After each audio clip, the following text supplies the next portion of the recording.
Welcome to A Date with Darkness podcast, where I will be discussing the impact of hurtful and abusive relationships and how to overcome them so that you can move through your pain and get to the kind of healthy relationships you want, need, and deserve. I'm Dr. Natalie Jones. I'm a licensed psychotherapist based in California. While I hope that you find this podcast educational and informational, please note it should not be substituted for treatment with a licensed mental health professional. Also, due to the nature of the podcast, some of the information presented on the show can be sensitive to some of my listeners, so please note that listener discretion is advised. Okay, welcome back to the show, Dr. Lassiter. How are you? I'm doing well. How are you, Dr. Jones? I'm doing well, thank you. I got this dusty mic, I guess. But for the people who are just now tuning in, can you tell us who you are, what you do, and the passion behind your work? Yes, so I am Dr. Jonathan Mathias Lassiter. I'm a licensed clinical psychologist, and I specialize in health psychology and really looking at how spirituality and religion influences health psychology. That's more on the research side. On the clinical side, I work with high achieving Black, POC, and LGBTQ plus professionals, artists, and activists. And if you know my social media, you're used to hearing me say that all the time. And I really specialize in working with that group because as also a member of that group, I realize that there aren't that many folks who know what it's like to be in that space personally. There are lots of us, particularly us folks from racial, ethnic, marginalized backgrounds, who, because of white supremacy and all of these things, our families suffer generational poverty. And so, we have the ability to get educations, and now we are doing great work that we enjoy for the most part, right? That's the goal. But we find ourselves in a place in a world that we never could even imagine, right? And a lot of that comes with a lot of stress. And sometimes, as you talk about, it could come with some family issues, people looking at you funny, right? Because they're guessing about what you have in your pocket, right? And why you aren't giving it to them, right? It also presents problems in terms of relationships because, again, when you got all this melanin, because of the ways in which racism and white supremacy works, it could be hard to find other melanated people in these spaces when you are a professional working at a high level. And so I really help people work through those things. There's a lot of burnout, there's a lot of imposter syndrome and For sure. confidence issues that come when you occupy this professional space as a minoritized person. So on the clinical side, I spend a lot of my focus helping that particular population. I love it. And I've always loved the work that you do. So silent applause for you Thank you. and all the wonderful things that you're doing.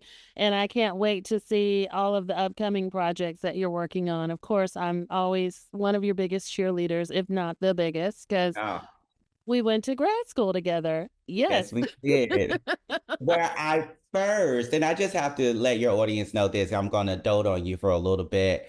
You Oh, know, it was, again, being in that space, getting a PhD, PsyD, a doctorate in clinical psychology is we don't see too many of us, right? nope, And so when I nope. met you, I met a real one. I met a real one. And I say that because I'm a Southern boy, just like we both come from the South, Yeah.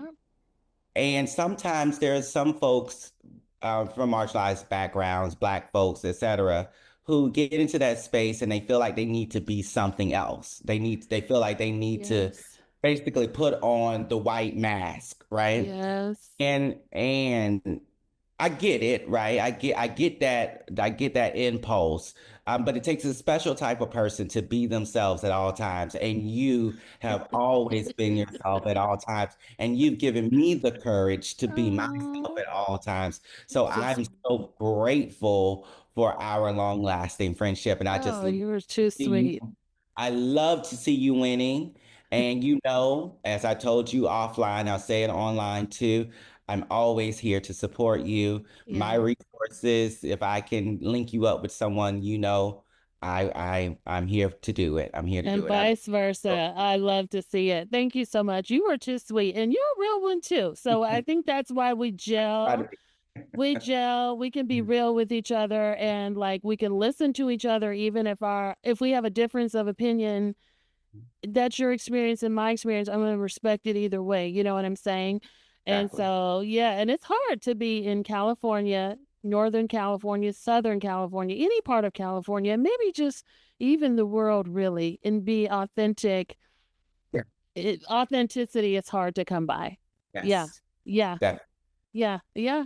I love it. So, where you and I left off last time, and I want to let the viewers and listeners know if you haven't listened to the first part of this, please do. We'll definitely link that in the show notes as well as your most famous podcast episode, which people flock, by the thousands to and love that one. We'll definitely link that in the show notes. Where you and I left off, we were talking about the top 3 things that men come to see you for, or that see you have shame about or feel like they're just not loved or they can't really go out in the world and be successful. And so you want to remind us of what those things were.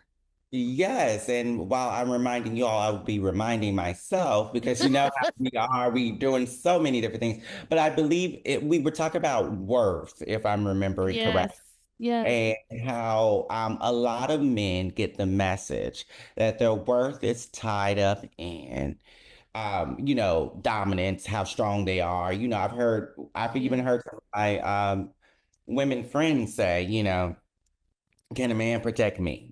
Can a man protect Right. me? And on Yeah. some level, I get that, right? Like it's a sort of what do we call it? What's the term? Midbrain or ancient brain sort of Yeah. thing around protection, right? But can a man protect me? Is he going to be powerful? Is he going to be able to be physically aggressive, right? So there's this worth tied up in that. There's this worth tied up in sexual prowess, right? I do. You got the big D, right? And can you work the big D? And then there's also worth tied up into how much money you are making, Yes. right? And again, I'm going to keep it real with you as we just talked about being real. Those things make sense, right? I mean, those things are attractive things, and it makes sense why people would want those things. So I don't want to make it seem like, oh, if you value those things in a man, then something's wrong with you. That's Sure. not that's not the case. Sure.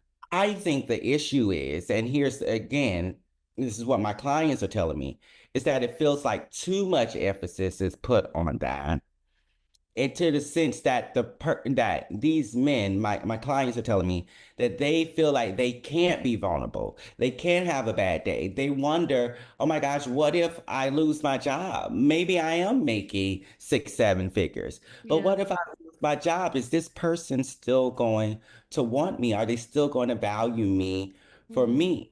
Right? And I have clients who are like, well, listen, I'm average in the sheets. I'm average, right?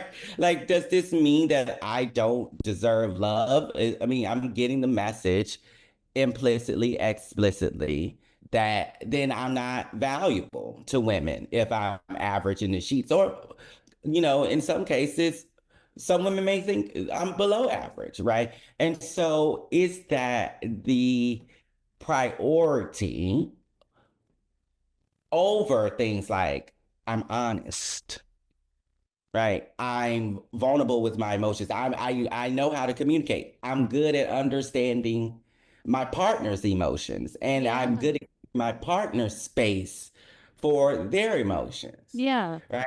I may not be able to lay the pipe, but I'm good with other types of physical intimacy, Yeah. right? I am good with conflict resolution. I am good with relationships with my partner's family, right? I know how to be harmonious.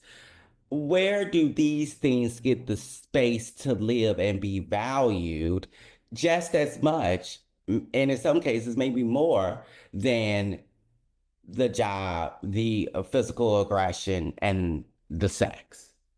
So part of that, I wonder if like you're being shined on a little bit, and it's more of like people are just sort of complaining about things that they don't want to do. And I'm going to explain to you because part of this is part of the work that I do with my clients as well. And part of it is like this gentle and caring confrontation. So, in my experience, when you bring up sexual prowess, in my experience, men think about sex way more than we do. So while I respect that you work with same sex loving men, so that may be, top of mind for that type of relationship, and I can understand that. But in the same token, Also working with some heterosexual men too, not as many, but I do have some heterosexual clients as and well. so what I will say to that is like having average sexual prowess to me is not acceptable. And it does show a lack of ambition and caring. Not that and I think this is what I've experienced is more of a male take that they must perform like a porn star. And I think that is mostly male centered stuff. But I think for any partner that you're with, you need to be able to cater to their needs and not just say, oh, I'm average, unless your partner's got some other stuff going on. But for the regular folks, that aren't porn stars or anything like that, I think you need to make it a priority to cater to a person's needs, if that makes sense, in the bedroom or like, within reason. Of course, and I do not disagree with that at all. Mm, What I'm saying is that my clients are telling me that they are often X'd out of the conversation before they even get to that place. Because you're right, any healthy relationship has sexual compatibility, and that's going to look different between the yes, part in that yes, relationship. It's not going to look same across all relationships. yeah, So sexual compatibility is very important. yes. What I'm hearing from some of my male clients, both heterosexual and same gender loving, Mm, that they are receiving the message from society in the bars, on the apps, that if they are not coming with a strong dick game, right, then don't even come in their direction, right? So wow. it's not even like, give me a chance so I can figure out what this sexual compatibility looks Got like, it. right? And I and that It, makes me wonder what they're right. searching for then, because if you're on the apps and that's what's being talked about, are you just looking for people to hook up with as opposed to having a genuine connection? Because for me, if I'm out there dating in the world and I want like a genuine connection, if a man mentions sex to me, I'm automatically like, ugh.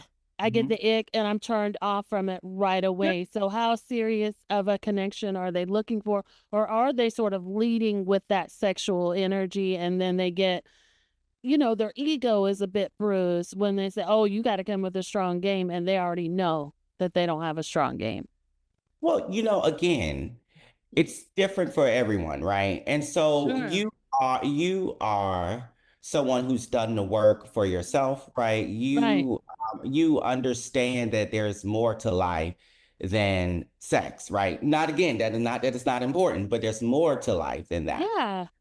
There are a lot of women and there are a lot of men who do I, not understand that. And I, so I don't disagree. Hmm. so even if you might be the type of person, or my clients Yeah. are the type of person that understand that, again, say if they're on the apps, about 8 out of 10 of those people that they come across are saying, this is what I value more than anything. Yeah. Yeah. And And so that, I yeah. so that's the issue. And I agree, right? For some of my clients, it is about figuring out, okay, so what are you leading with?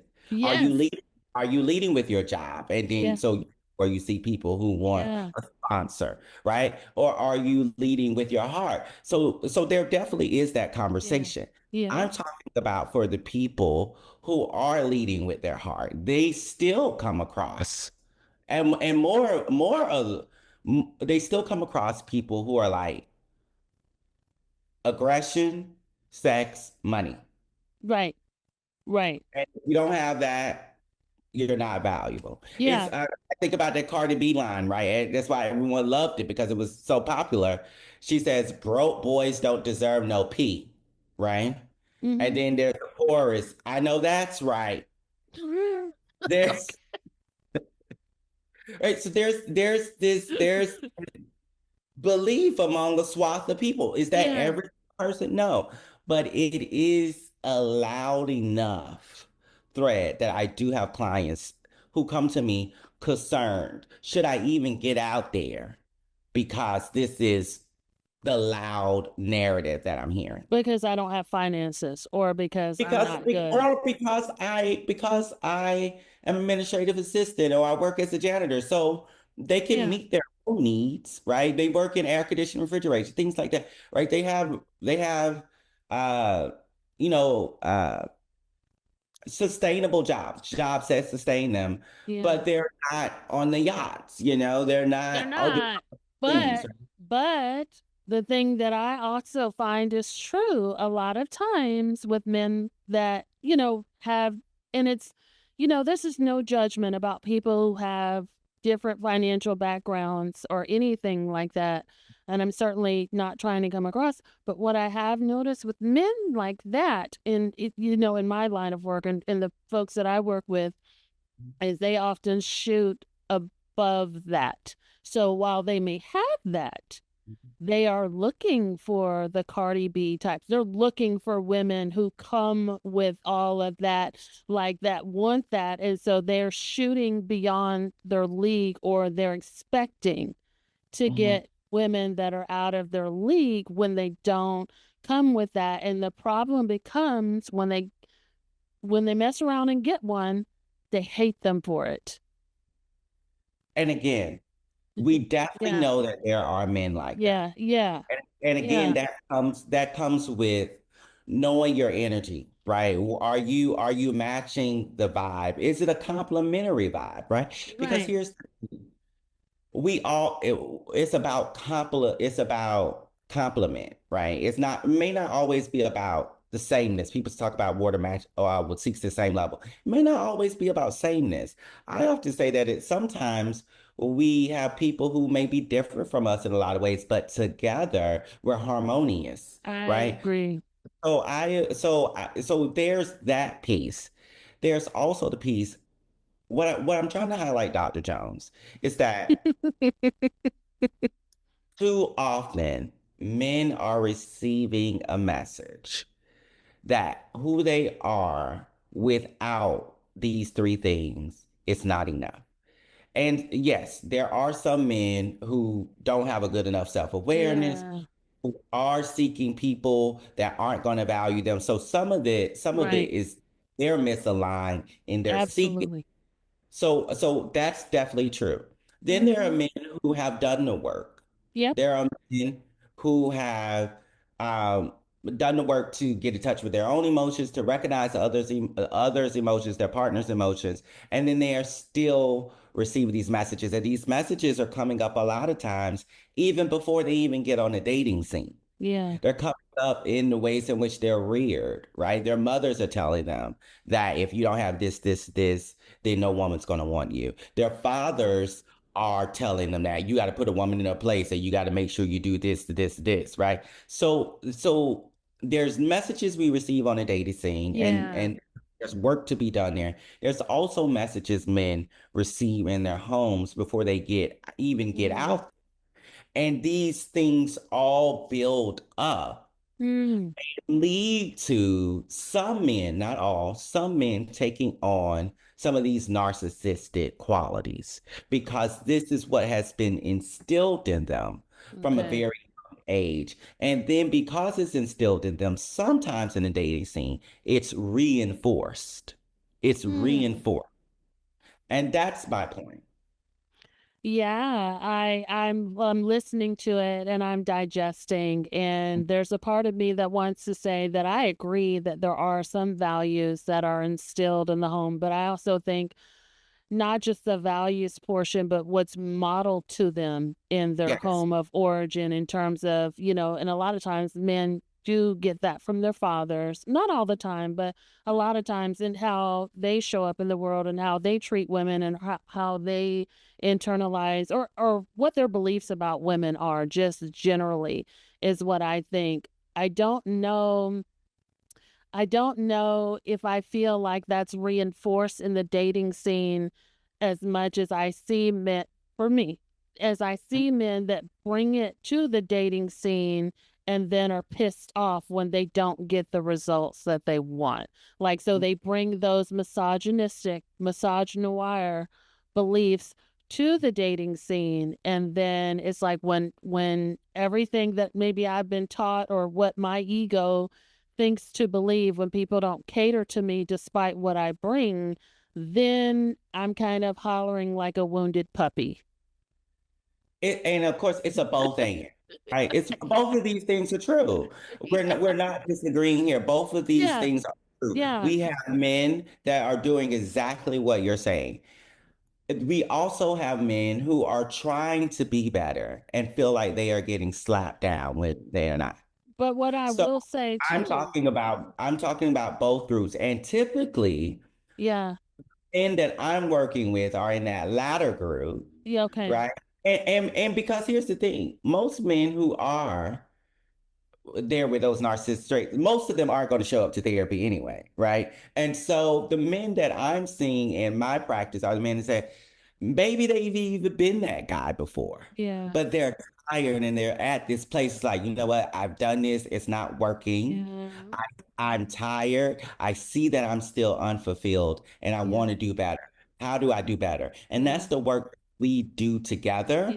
And yeah, doing that work together, what yeah, they find is even on their healing path, they're being reinforced. Those messages are coming back to them. So they're saying, I'm trying to move away from this. Yet it seems like some of the women that I'm coming in contact with are saying, give me these things that yeah, I now understand are toxic. yeah, Again, part of the work then becomes, okay, so what are the type of women that you're seeking out? And how to tell the signs, how to have a spirit of discernment between the type of women who are going to value yeah, what this vulnerability, these other traits, and the type of women who are about aggression, sex, and money, mm. right? So both of these, both we have both categories, right? I mean, Yes, both extremes, and I definitely agree with you. What do you think gets in the way of the protection piece? some men, here's the thing, some men just aren't built like that. You mean physically? Physically and also psychologically. And again, this doesn't mean that they're going to sit by and watch their loved one be harmed. That's not what I'm talking about. But there are some men who are just not like, oh, he looked at her, let me go. Let me go puff out my chest and be Yeah. aggressive. Some men are like, he looked at her, but I know that the partner that I have is loyal. There's trust there. I don't need to go and be like, I'm a man, right?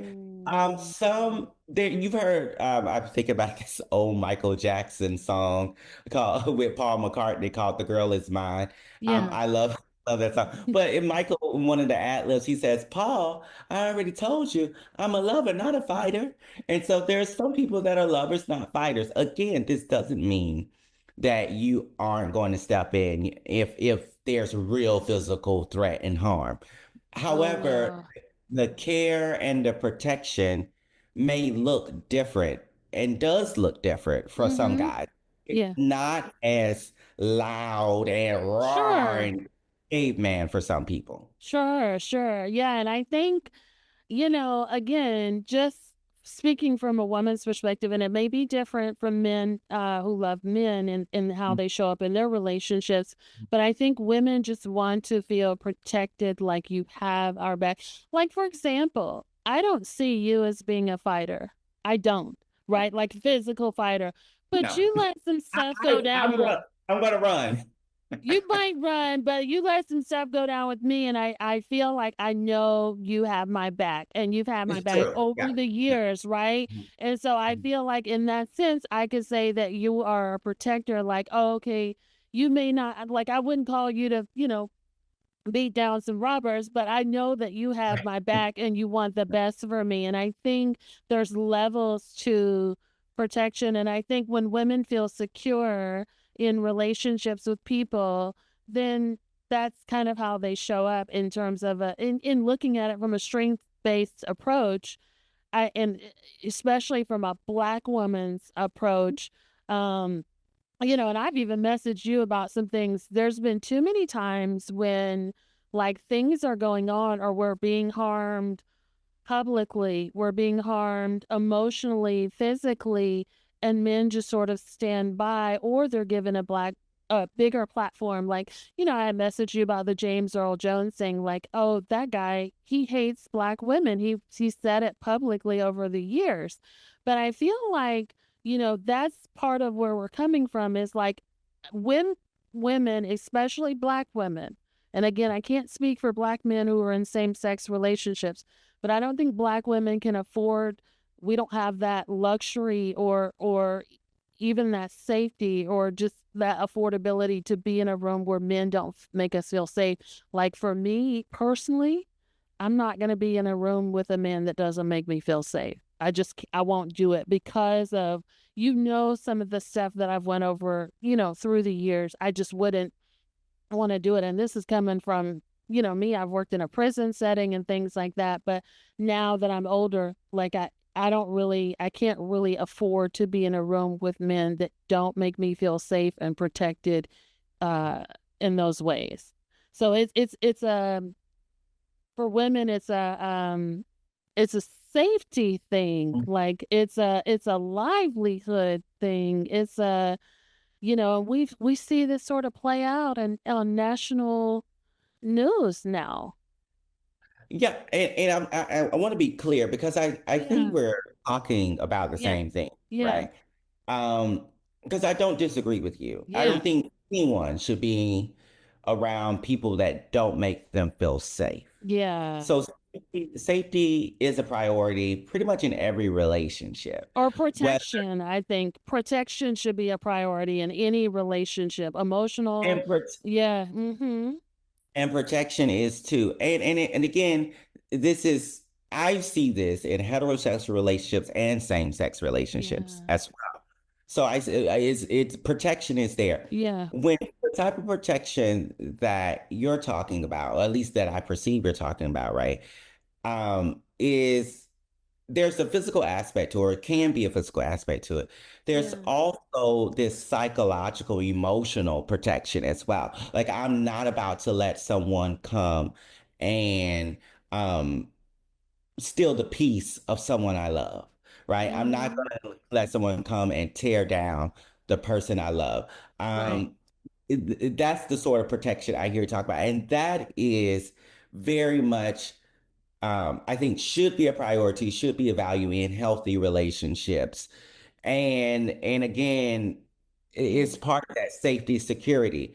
When I talk about protection and being a lover, not a fighter, what I'm saying is that there are times where men have told me, and again, some women as well, is that what they want is this more violent type of defense, this why are you looking at my girl? That sort of thing. Or like, why are you Mm-hmm. looking at my man? Like, nothing Ah. getting ready to fight. That sort of thing.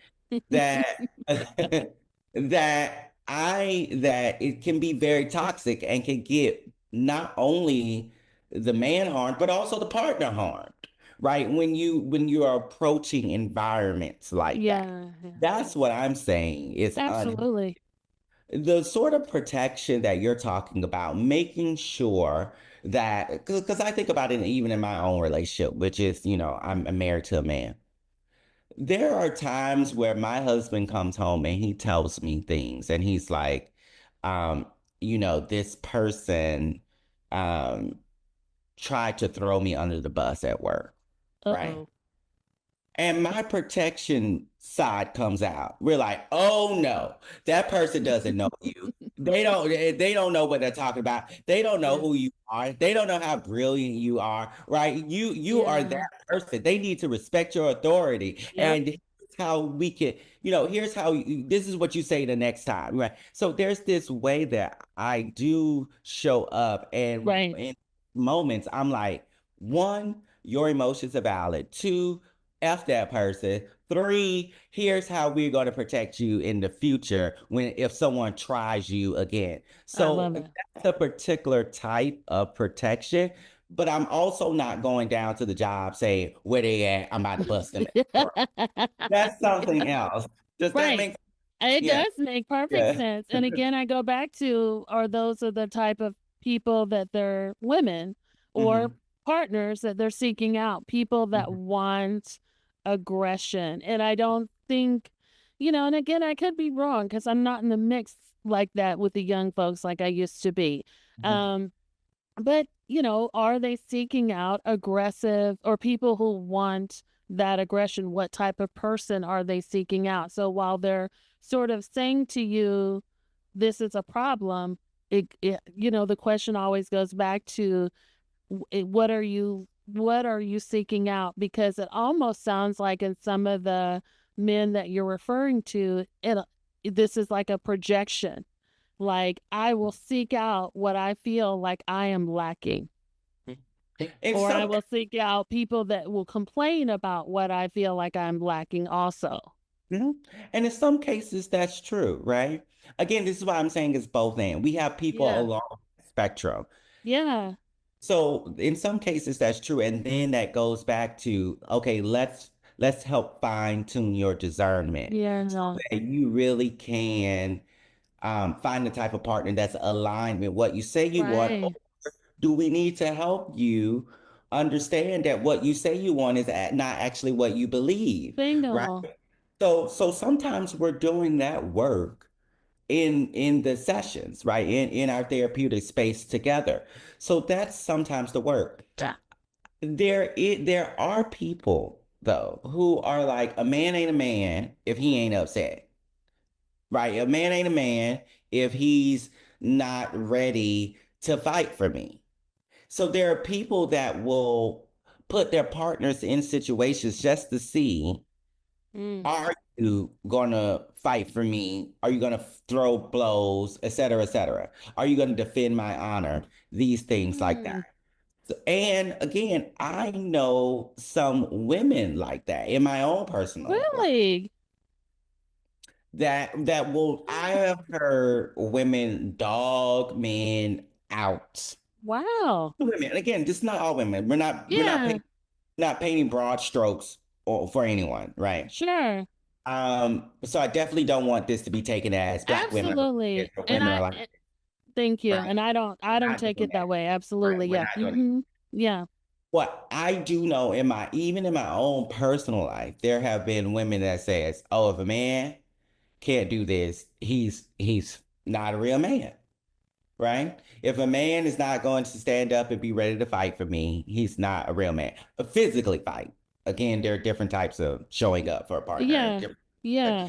Physically fight, right? I've been out where I've seen, because I'm naturally curious. So sometimes I'm at a table, with my husband, and we're listening to other people. He's a therapist now too, so we both are Oh, like, that's right. yeah. And I've heard, these heterosexual couples have conversations like that. Like, oh, he just bumped my chair. You ain't gonna say nothing? Oh. And it's just like, it was an accident, ma'am. You trying to get your boyfriend to get up and fight, and then both of y'all gonna be kicked out of the restaurant because Mm. someone bumped your chair. Oh my So goodness. again, I'm not saying that this is every woman. I'm not even saying this is the majority of women. What I am saying is that is the sort of message that some of my clients are telling me they are receiving. And I could see that. I could yeah. see that. And I could see that too geographically based off of where you are. So Mhm. you're in New York, and honestly, when you touch down in New York, you need to be ready to fight. Mm. Or Just like if you, to avoid a run. I always say I don't fight. I don't fight because I don't put myself in situations to fight. I'm I 5'2". don't want to either, I'm but 120 pounds. I'm not winning no fights. So I don't fight either, but there are certain cities in where Mhm. I feel like you need to be ready to go. Like New York is one of them, Chicago is another, and I've been to both of them. And as soon as you kind of touch down in New York, you know you're in New York because you're going to be met with hostility. I don't give a What type of damn. energy? Yeah, so I feel like in certain cultures or I guess that would be a subculture or region. That may be the case versus in California, but also depending on where you're at in California, Yeah, there's you some rough know, parts of California. there is a rough part. So I would say, I guess maybe that's more of a regional, that can be a regional and very valid context in terms of how people interpret disrespect. I love it. I love to see it, but that's kind of the spin I'll put on it because that is something that you think about, like in New York, like, oh, bumping into somebody can be a sign of disrespect. I remember when it was like, even if you step on my shoes, like, Yes. we are going to town over that. And like, versus here in California, one, I got enough space, but two, not so much. But whenever I go to Chicago, Mhm. it never fails. As soon as I hit in Chicago, I'm going to have somebody that's like in my face about something or just sort of maybe a little bit more aggressive. And no hate to Chicago. I love Chicago. But you Again, just though, I know wonder the what, climate changes. and I wonder what that's about, right? Like, are Yeah. we really about to come to blows because you bumped my chair or you stepped on my shoe?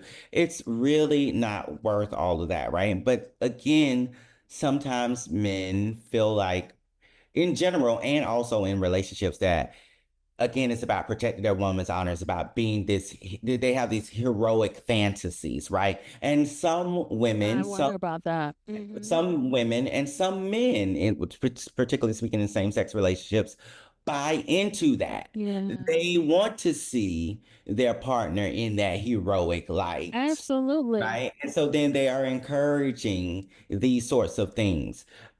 This is this sort of aggression. I'm like, y'all, it's not worth all that. Just say I'm sorry and move on. It's not, but you're also from Georgia. But I'm trying to think, if I lived in New York, I would Mhm. not want a man that couldn't protect me either because of it's New York. You know what I I know mean? what I'm saying though, it's a chair bump or a shoe step.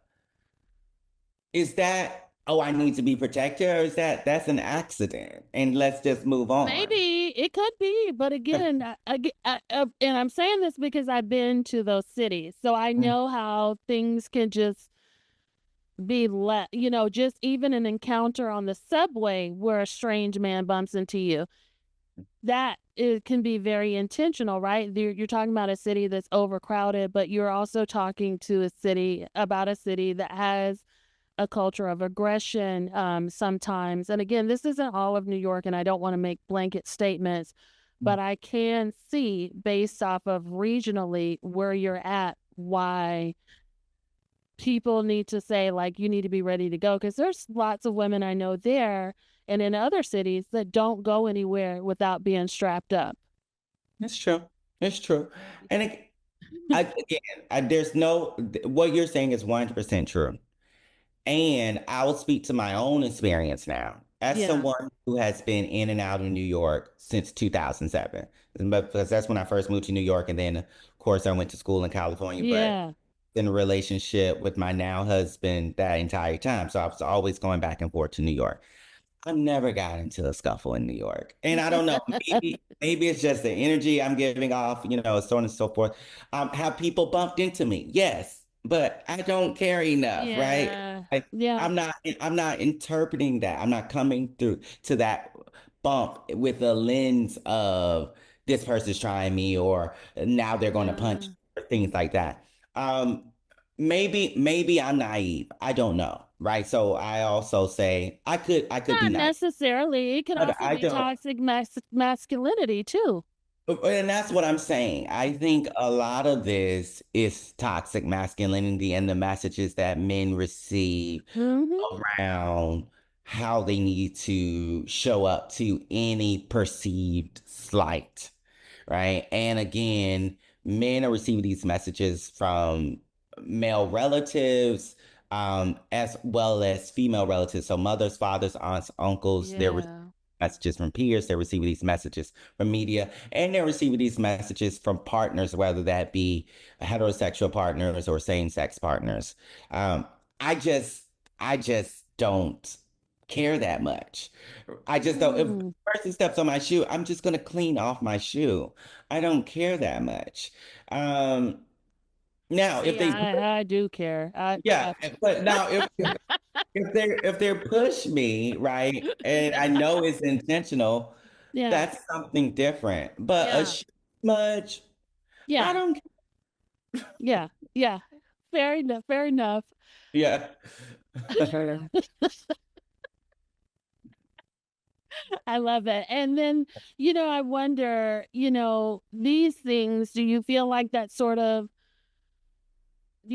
these three things keep men internalizing so much that they kind of withdraw from the dating market or just withdraw from people in general? I think in some cases they withdraw from the dating market and then they develop this resentment for people who could be potential partners again, whether that's women or men, depending on who they're dating, or Mm, in cases of bisexual folks, everyone, right? yeah.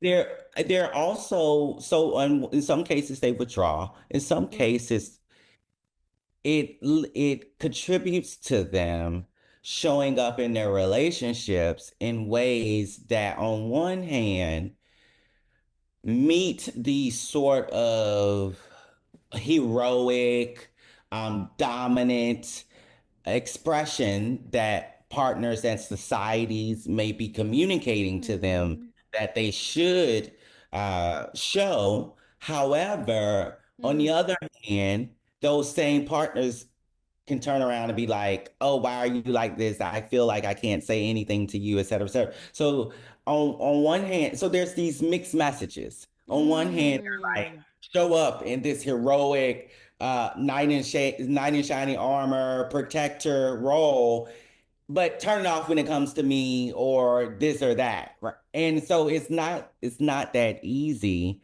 to turn off if you're always on high alert and in I this agree. protective dominance role. So then partners complain when they can't turn it off when inside the house. And then they also complain if it's not on outside of the house. So I've had clients who talk about that sort of catch 22. And what do you say to that, or how do you work with that?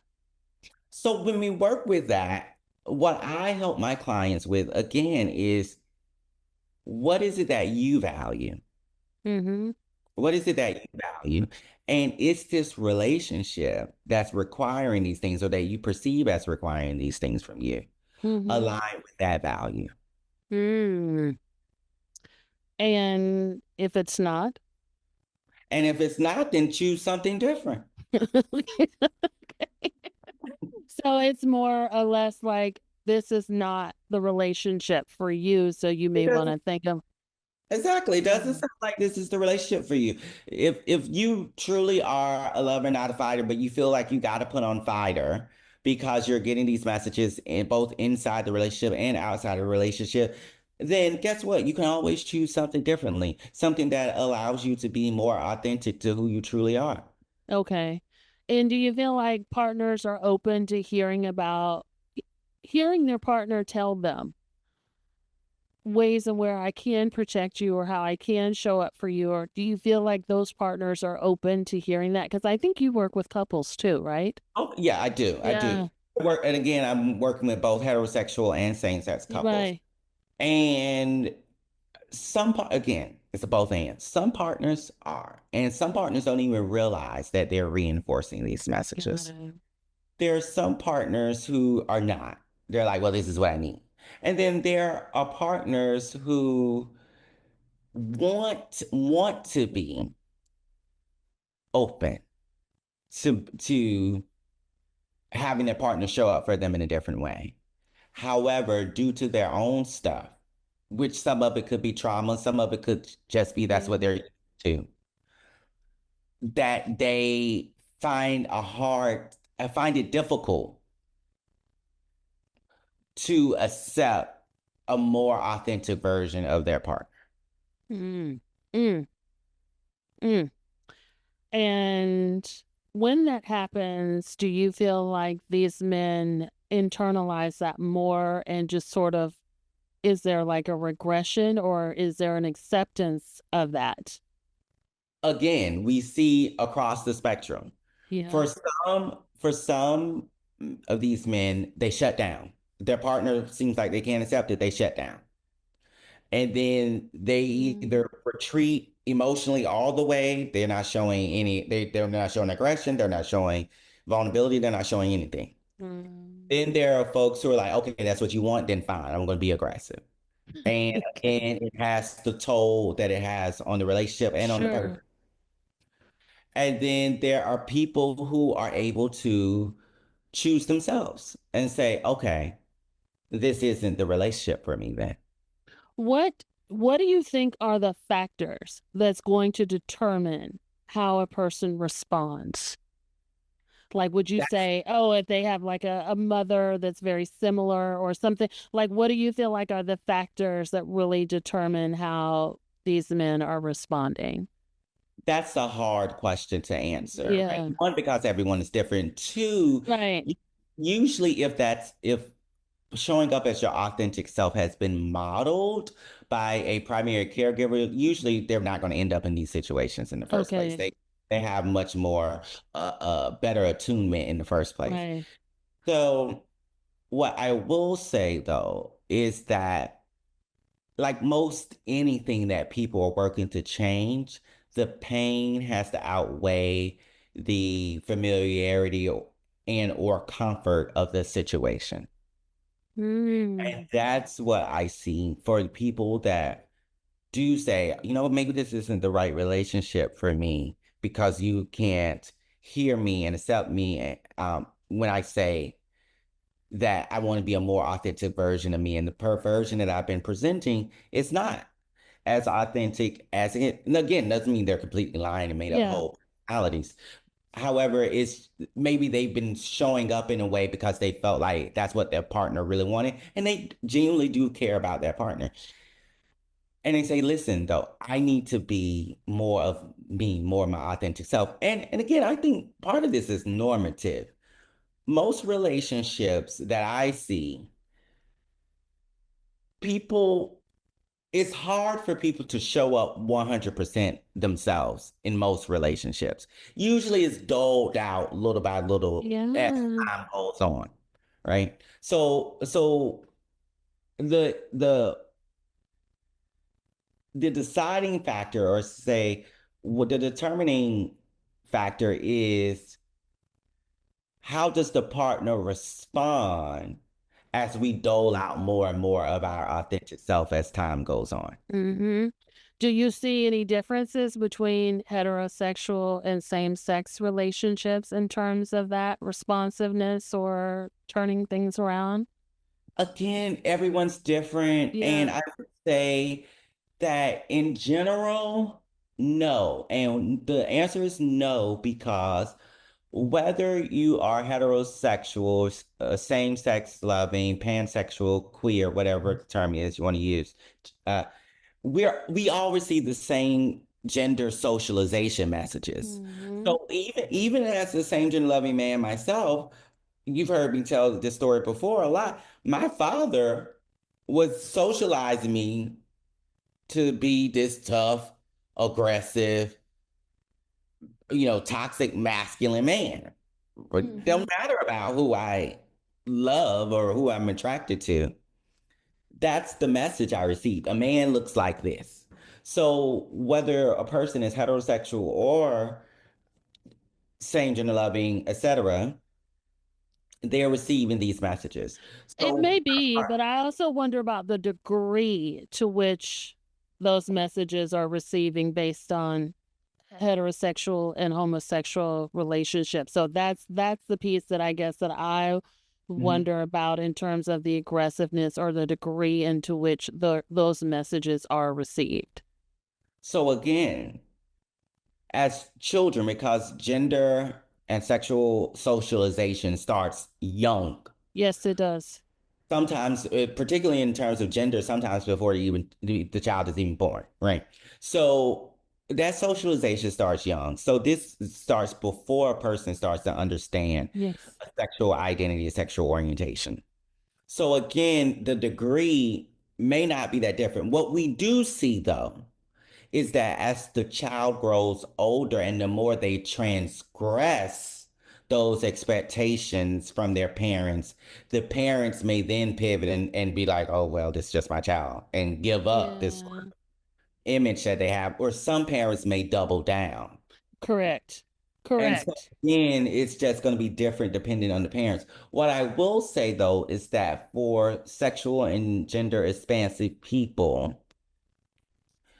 some of us are able to get to a point much faster because, again, we're receiving these messages both from parents, society, There you media, go. etc., where we're just like, everyone, every single person is telling me I'm not meeting these expectations. So why am I still trying? So I'm just going to give up and I'm just going to be me because clearly I'm failing at this. Yeah. So there are some sexual gender expansive people who are able to get there quicker. And then again, on the other side of the coin, you have some people who are having a really hard time accepting themselves for who they are. And again, double down in trying to be that thing they've been told that they should be. Mhm. And and how do you work with people that double down on that? For me, a lot of the work that I'm doing is again clarifying values and helping clients clarify the cost to themselves. Mm. Sometimes I have clients come in and say, well, I do this because it got me here, here, here, and here. Mm. And I'm like, especially my high achieving clients, right? They're like, look at me, I'm this, I'm that, I have this money, I have this. So obviously I'm doing something right. And I'm like, yeah, you may have done a lot right. And you're sitting in front of me now. So Mm. obviously something's going wrong for you. Mm.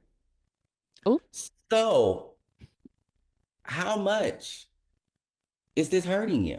yeah. How much are you willing to pay? You can continue to double down all you want. Mm-hmm. You're the one paying the cost. How much do you want to pay? Mm. And then another thing that I work with a lot of my clients with is self-worth.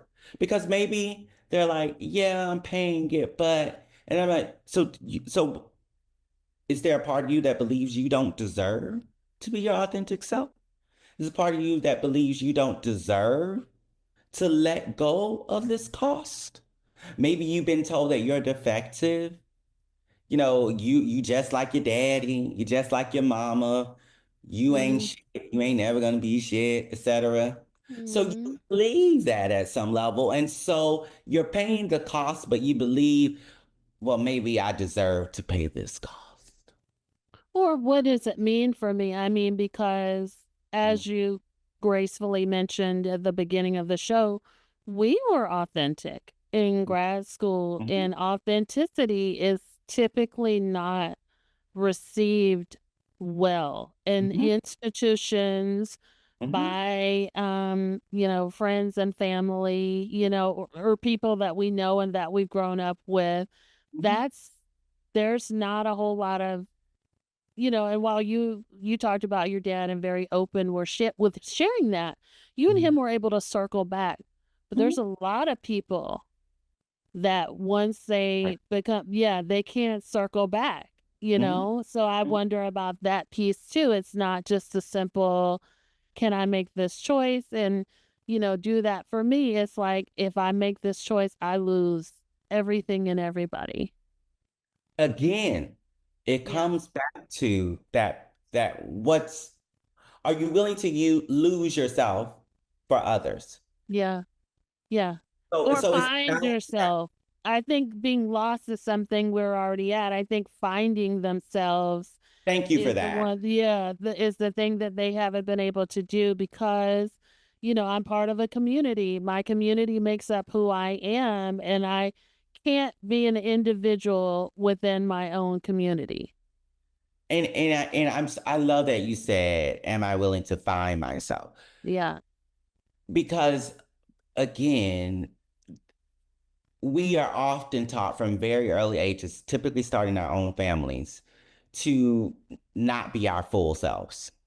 And so we lose or forget Yeah. or don't just or just never Yeah. fully came around to fully being who we are. Yeah. And so we have to find that self and be willing to what are we there's cost. So there's going to be cost on each side. Yeah. So which cost do you want to pay? It's the cost of your authenticity, yourself, your happiness, and not happiness in the superficial sense, but Right. really what I mean by that is fulfillment and purpose. Yep. That's really what I mean, not happiness in the Yes. superficial, Yeah. but your meaning. Who are you meant to be? And I tell you this, you're not meant to be some version of you that someone else put on you. Hmm. What is the cost? Are you willing to pay the cost of yourself? Are you willing to pay the cost of people who don't want you to be yourself? And Yeah. the other thing that I've been doing this work long enough to know is that for a lot of clients, not all, for a lot of clients, saying, I'm going to let you go to the person that is trying to trap them into this box, often it's a wake up moment for that person. Absolutely. Absolutely. And so that person can then sometimes be like, oh, let me get my stuff together because I actually do value you. Hmm. Or I should say, and in some cases, again, they don't realize exactly how much they're putting you into a box. Yeah. And again, I can say that from my own parents. They didn't realize how much they were putting me in the box. They thought, again, they were protecting me or teaching me how to protect myself. And it's Hmm. like, it was when I said, listen, I got to be me because one, I can't do anything else. Yeah. It's just not working. Trying Yeah. to be, it's just not working. Yeah. And I got to be me. And I'm at this point in my life where y'all can kick rocks. Hmm. And is that something that you want? And they came around and they were like, Yeah. actually, no, right? Yeah. So, what cost are we willing to pay? We think that it might cost us our family and our Yeah. community.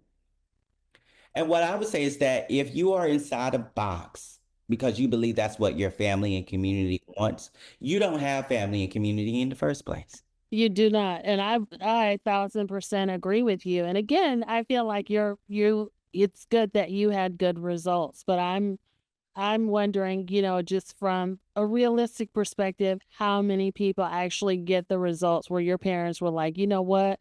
Let me clean it up and like meet you where you're at I, versus someone like my parents, Hmm. they were like, kick Mhm. rocks. you Right. know? I would say, and again, we don't have the statistics on that, right? Right. Do believe, and so I won't say one's more than the other. What I will Yeah. say, I do believe that there are people who are having better results than we hear about. We Maybe that's true. Yeah. in our society, we often hear about the negative outcomes more than positive outcomes, and that's Yeah. across the board in any Yeah. So I do want to say that I believe that we're probably having more positive results than we hear about. Yeah. Two, even in the case where parents are like, parents, partners, friends, whoever, are like, nah, you're going to be in this box or I don't want you, and we choose ourselves, guess what? We have still won. And Yeah. now, not now, even if our parents do stay. So whether our parents say, our parents, peers, partners say, Yeah. I want the authentic you or I don't want the authentic you, it's still, we still have the power to create a community that's going to love all of us. So your parents are missing out, whether they know it or not. And Yeah. however, what I do know about you is that you have created a community that gives you those things that Right. they won't. Yes. Yes. But, if people are crippled, that took time too. And, Well, it all of took this takes time. time. It takes energy. So this wasn't an overnight thing. And No. again, I don't want to sugarcoat that. I've been in therapy since 2009. I've gone to grad school. So I've done some expensive labor and just time consuming labor and was intentional about doing that. But everyone isn't on the same journey. Everyone doesn't necessarily have the same resources and things like that. Culturally, maybe they don't have the advantage of doing that because some cultures actually become dangerous if you try to strike out on your own, or violent if you try to, deviate from the norm. So, but it hasn't been easy for sure, and it wasn't overnight. And I love that you said that, and I just want to echo that and double down on that. It is work. It is not overnight. It is a long-term process. For some people, it's a lifelong process. Mhm. And it requires a lot of intentionality and determination. Mhm. And we have to be willing again to give up something for ourselves. And what we're giving up again in those cases of people who are not willing to allow us to be ourselves, our full selves, Absolutely. it's Absolutely. something that's harmful to us anyway. Bingo. It's something Bingo. that's harmful to us anyway. And I will say, there are lots of ways to do this work. So for you, it was therapy, it was a lot of self-reflection. For some people, it's that friendship group. Maybe it's one That's person, true. Yeah. maybe one person, maybe it's a single person that's going to speak truth to you and accept you as you are. For me, my ability to choose authenticity, to choose purpose and meaning in my life did not come from therapy. Therapy helped deepen that down the road. Sure. Yet the catalyst was not therapist. The initial step was not therapy. It was one single friend saying to me, "You're gay, and your mama know you gay, and you're not fooling anybody. Okay. So what are you gonna do?" And then I had to figure that thing out. Yeah. Yeah. Yeah. But I had to be committed. I also had to get to the place where I was just dog tired Tired. of deepening my voice when I was around my daddy, Yeah. of trying to play the straight game, Yeah. of pretending that I was interested in these women I was going to college with when I just wasn't. I had to get tired. I had to get tired of believing I was going to hell because of who I was Mm. born to be.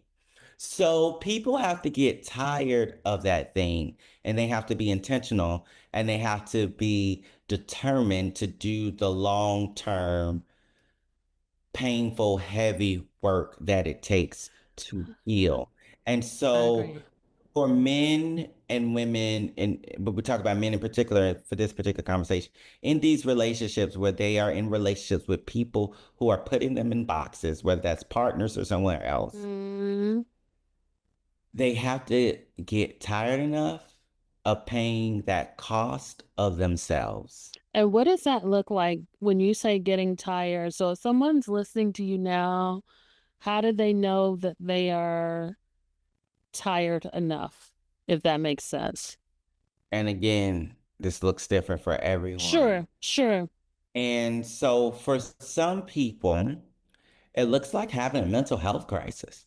Mm, For some people, it looks like having a mental health crisis. And I'll be very vulnerable with you.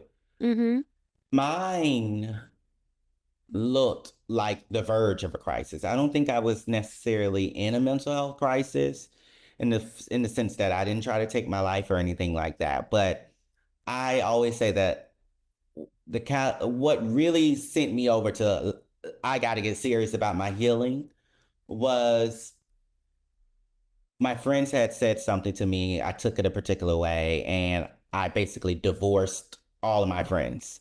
mm, And I was like, screw y'all, never talk to y'all again. And and I was in a very dark place. yeah, But that was what I needed to finally say, this is yep, too much to be carrying yeah. around.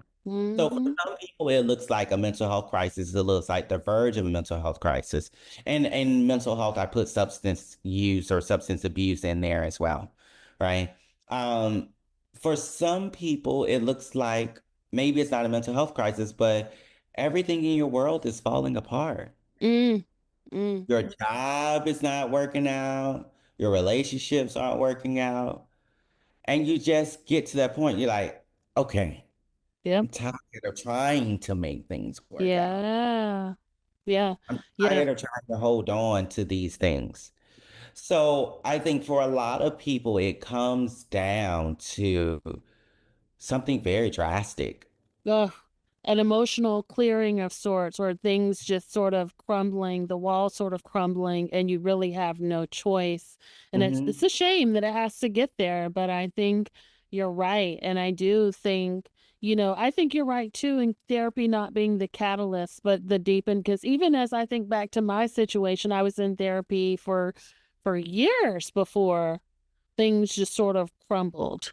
Mm. You know what I'm saying? Like just that pivotal moment of crumbling. You're right. So it's like it has to get like really bad before the change is pivotal. And I oftentimes say that to clients too. It's like usually I don't, when people talk about they change, unless something pivotal has happened, it's not likely for them to do a full 180 or 360. So yeah, I would agree with you, and it's a shame it has to get to that, and I'm sorry to hear that that happened for you. I didn't know that part, but I could But see it's a you. blessing. It's a blessing that It it is happened. a blessing. Because again, where would I be today if it hadn't happened? Yeah. Maybe I wouldn't have gotten there, but maybe I would not have gotten there as soon as I did. Right? So Mm, it is a blessing. And again, in these moments, this crumbling may feel like a curse. It's really a blessing. yeah, it's called an ego death. And there you go. An ego death. I'm through with the doctorate. So, Dr. Natalie Jones, ladies and gentlemen. Dr. Natalie Jones. oh my God, you are too much fun. For the men who are listening to you that things are crumbling, or maybe they're not there yet, maybe they're drinking a little too much, maybe they're living a double life, maybe they're doing some things that are self-harm, um so they're not quite to the point where everything is falling down yet, but they're getting there, or they're on the fast track there. What should they do if they're feeling like they're approaching that point? Mhm. Here's the thing. Of course, seek help right away. The thing is, again, as you and I both know, they're probably just going to keep going Yeah. until they can. Hmm. And I have people in my friend group that I know of that are avoiding, avoiding, avoiding, avoiding, avoiding, avoiding, avoiding, avoiding. mm, years. Mm. And they're distracting in a whole bunch of different ways. And Mm. they know they're distracted. And it's not It enough yet. is. It's not enough. It's not enough.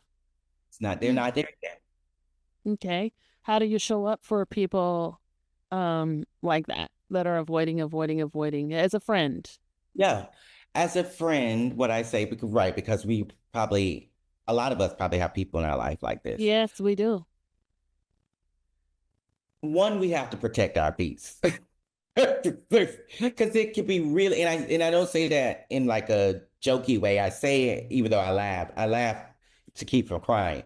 But the reason why I say that is that it can be incredibly painful to see someone you love suffering, knowing that only they can stop the suffering.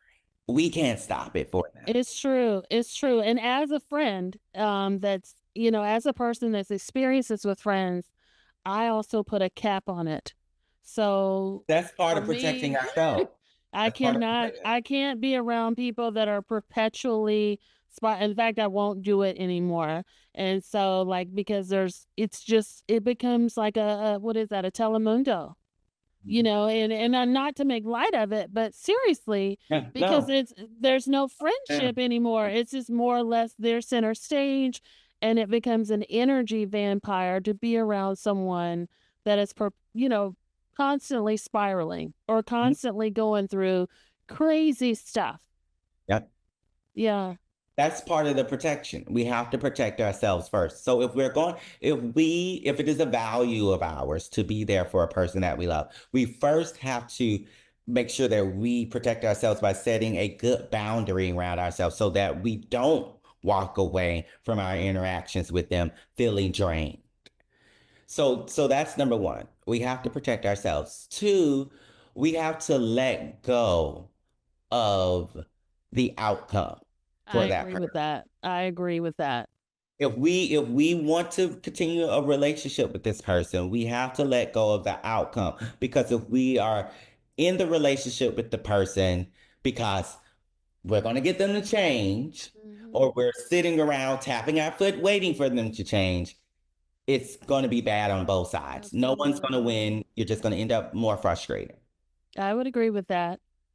So we have to protect ourselves and we have to let go of the outcomes. And three, sh- show up in the way in which we want to show up. Mhm.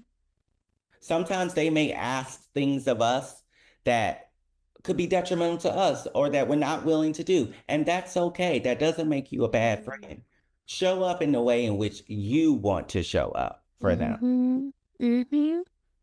And I would even go on a limb and say evaluate the relationship, because there are times to like I do relationship assessments all the time, right? And a couple of other people from grad school have, stood the test of time, but doing a relationship assessment allows you to look at people like, are they going down a path that's so destructive that Yeah. it's even wise to be their friend anymore? Because some No. people can go to the point of no return, or they just sort of, they're chasing validation so much that it actually puts you in situation. I mean, it's just do an assessment and see if you guys are even aligned in values, and if not, I detach. Again, thank you for saying that because it's so true. Yeah, Every relationship is not meant to last forever. it is not. Reasons and seasons sometimes. Reasons and seasons. And so part of taking care of ourselves, which is the first thing that I recommend, part of taking care of ourselves is knowing when it's time to love from afar. And there's nothing wrong with that. Nothing at all. Yeah, I love At all. that. I love that. So, this has been so informative. I'm trying to think, is there anything that when their world is crumbling and they're ready to do the work, realistically, what should they expect? They should expect for it to hurt. Okay. And I say that and I mean it.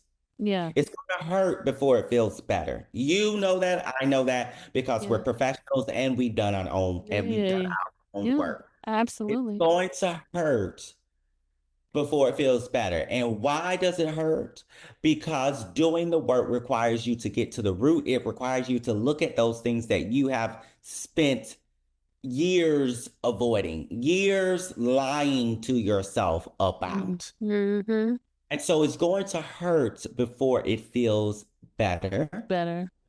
The other thing I would say is that it's going to be, I don't want to, I was going to say it's going to be a slow process. What I will say is that it's not going to be fast. Yeah. And that's something that I say as a licensed clinical psychologist who does therapy with people.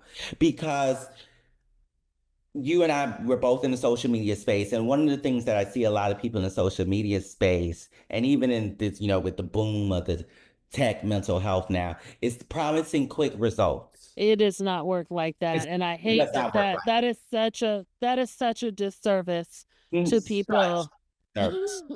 And so I want the people to know who have crumbled and who are ready to do the work. It's not at your fingertips. It's not. It's not on demand. It's all of these things that people are promising is not fun, it's not Yeah. easy, it's Yeah. not light, it's not quick. It's Yeah. work, it's painful, it requires intention, and it's a lot of going forward and a lot of moving back. It's not Yeah. necessarily linear. Right. So that's what I would say to the people ready to do the work. It's going to be painful. It's not going to be quick, and it's not necessarily linear. But what I will say is that it's going to be worth it. It will. It will. And I put a special emphasis on this for type A personalities. Type A personalities want to control things. They like things nice and pretty and they want it done now, right? Because they're Mhm. used to being an achiever. They're used to doing this work and things being a certain way, presenting a certain way, but you got to slow down. This is muddy, it's messy, but it's beautiful at the end. Yes. Yeah. Yeah, I love that. Are there any resources that people can look into that you feel like are good resources for this type of work or, readings that maybe speak to this, particularly, if you have it for men? Yeah. I don't have any off the top of my head right now, but what I will say is one of the things that I've been doing is doing journals with my Oh, yeah. right with my male clients. There are these journals for Black men to explore their emotions, to understand their emotions. One of my colleagues, I think it's the self affirmations for Black men. Oh, I love that. Yeah. Uh, I'm looking up right now. Um, Recently came out with this book, and that's been a really great resource that my clients, I've been using with my clients. So I would say journals are can be really helpful, and one of the reasons why they can be really helpful can because they require clients to slow down and really reflect I and agree. face that pain. I agree. I love that. And I would also mention, just plug for Black therapists here. I definitely think, and no shame to any other culture therapist, but I think when you're Black or POC, it helps to have someone who identifies with you, who Oh, yeah. has gone through similar challenges, or maybe is familiar with your culture or subculture or your community that can definitely speak to some of the nuances that you have, if possible. Yes, 100%. I found the name of the book, Self-Care for Black Men, 100 Ways to Heal and Liberate. It's by Jarrell Caraballo. Okay. Yeah, and I'll And put that in the show yeah, notes. that's one I've been using with my clients. That's been very very helpful. Yeah, absolutely. Absolutely. And I think, just in terms of, doing the mental health work, typically I go by themes in terms of resources. So particular themes that may come up in therapy, we just sort of recommend. But I love that. And I'll definitely put that in the show notes. And do you have an affiliate link? I don't have an affiliate link. I don't. Got to work on Um, that. I should. Dr. Jones, you're always helping me. You're always helping me. I do need to work on that. Yeah. But like I said, though, it is a tool that I've used with my clients, and so that I know it from that space. I Yes. love it. Well, thank you so much for the wonderful episodes and the words of wisdom. I've learned so much from you as always. So, you're just a bright light for me and have been for many decades now. Yeah, it's, Decade. Yes. I love that. And so, tell us what wonderful things you're working on, how we can support you, and what we can look for from you. Yes. So first off, everyone follow me on Instagram and TikTok at Lassiter Health, Lassiter Health, all one word. Follow me for great tips about self-care, about understanding your culture, about how to do the work, resources, etc. Follow me on there. Good. I also keep a lookout. I also want you to keep a lookout for my book that comes out in 2025, November 2025. It is my memoir. The book title has changed again, but it's staying this title. So I'm actually going to say it. The book is called How I Know White People Are Crazy and Other Stories from a Frustrated Black Psychologist. So I'll say that again, folks. How I Know White People Are Crazy and Other Stories from a Frustrated Black Psychologist. I feel like that first part was the original title, at It least the was, one I but we remember. It was, but we changed it Okay. to why we're all crazy. And after this election, I said it's not all of us. It's white people. So we need to, it has to be. That's the title. So I'm still I talking to love my it. sister, but that's Okay. I so love it. that book. Look out for that book and follow me on the socials. I love it. And we're happy to do that. Well, thank you, my love. And I love having you here and you are always a friend of the show and welcome to come back anytime. And we're happy to support you. Well, again, it's always a pleasure, and I'm just so thankful for your brilliance, for your friendship, and again, you just know how to speak in a way that is clear and so healing, and I just really appreciate you for that. Thank you. I love you.